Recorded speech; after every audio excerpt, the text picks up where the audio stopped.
And now I'm presented with a touch-friendly interface where I can create audits, view open audits, respond back to audits, do searches, and get some feedback on metrics and different findings that are out there on audits that are either assigned to me or to another department, etc.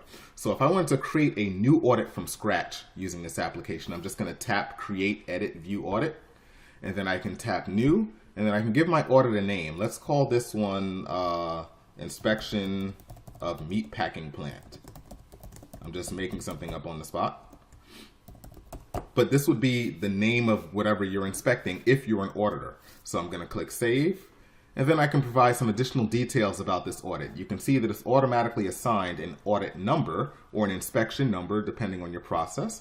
And then we have some preloaded selections within the drop-down for different types of inspections for various industries. But this can be configured to your liking. So let's just say that I'm doing a unscheduled facility walkthrough of the meatpacking plant. And then immediately I can just start adding findings. So let's just add a finding. If I'm an auditor walking through a meatpacking plant, I may notice things such as, it was discovered that the training records were incomplete. Just something generic like that. Okay, so that's my first finding. I then can select from the pre-configured types of findings. Let's say that this is a SOP deviation. Maybe the meatpacking plant has SOPs that says all the training records need to be complete. They were incomplete, so therefore this is an SOP deviation. Let's assign a severity level to this. Let's call this moderate. And then we can save the comment. I'm just going to tap that with my finger. It's going to ask me if I want to continue. I'll say yes. And you can sort of see in the background it's building the XML as long as the Excel backbone that's used to drive this application. The actual backbones are locked, so there's no way that a user could actually inadvertently manipulate some of the XML data, some of the data that's stored in Excel, some of the data that's stored in a hidden access file. And there's also the ability to store data in the cloud as well.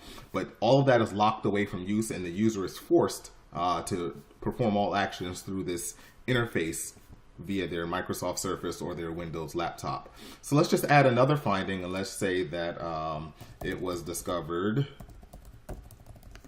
that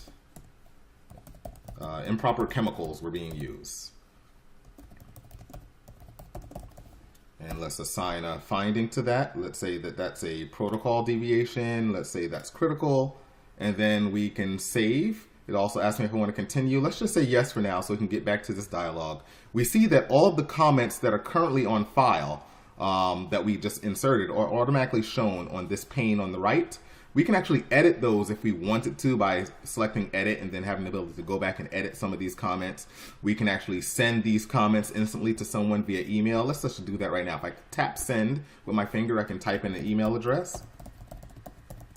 Just type in mine and then click send. And it actually will forward that information to the actual recipient via Microsoft Outlook. So that's also a nifty little feature.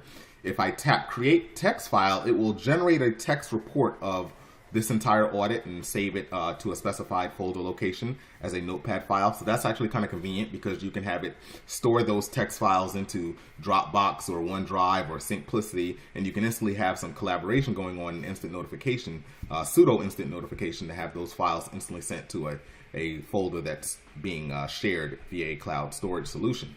So if I want to save and finalize this audit, I'm an auditor now, I input my 2 comments and I want to lock this and have someone address these comments, I can just tap end session and finalize audit. And it's asking me if I want to do that. Am I sure? I'm going to say yes and confirm all the prompts. And now I've closed out that audit very simply. And I could be someone that really doesn't have any familiarity with the quality assurance auditing process, but this software makes it very easy for just a novice to come in and start adding comments to audit, start creating inspection reports. It's just very easy to use, and it makes it doubly more fun to use if you're using it on your tablet walking around within a facility such as the Windows Surface.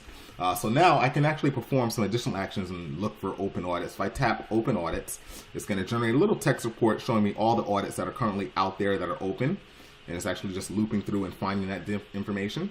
So let's give that a second to process. And we can see here that I have a pop-up saying that there were 2 hits. And then we can see that this is the audit that I just created. And it's actually an open audit. It's draft. It hasn't been signed off and completed yet. So it has little search features that you can do those sorts of things. You can do a full audit extract and see all the details for all audits. I can do by search engine and type in something like meatpacking plant, and it will pull in that audit.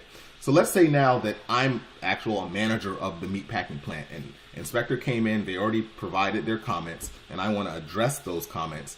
I can just click on create, edit, view audit again. I'll just tap that with my finger and then look for an existing audit, and I'll select that audit number and then click view, and it will actually load that audit into the system. And now is where I have my ability to respond to the individual audit comments and provide a resolution or corrective action. So the very first one, it was discovered that improper chemicals were being used. I can just respond back and say, all chemical reagents have been discarded and replaced. And then I can lock in my response by saying save. It's automatically going to do a little audit trail in the background and apply my name and a timestamp to it, and then it locks it. And then I can respond back to the next comment. It will discover the training records were incomplete. Just say that all techs were retrained.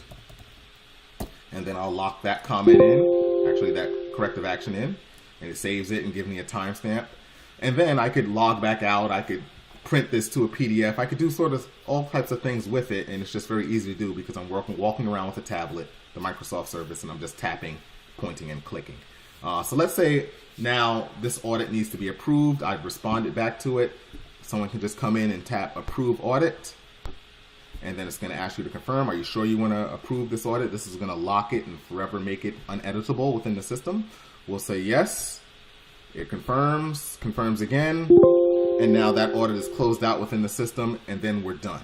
So it's a very simple way to have a full quality assurance audit system within the Microsoft Surface. Very user-friendly, easy to use. You don't have to be familiarity with quality systems and all kinds of issues going on with being a quality assurance auditor. You can just train someone in use of the system and give them a Microsoft Surface or a capable Windows laptop, and they can just walk out and just start performing these inspections, performing audits in accordance to your company guidelines.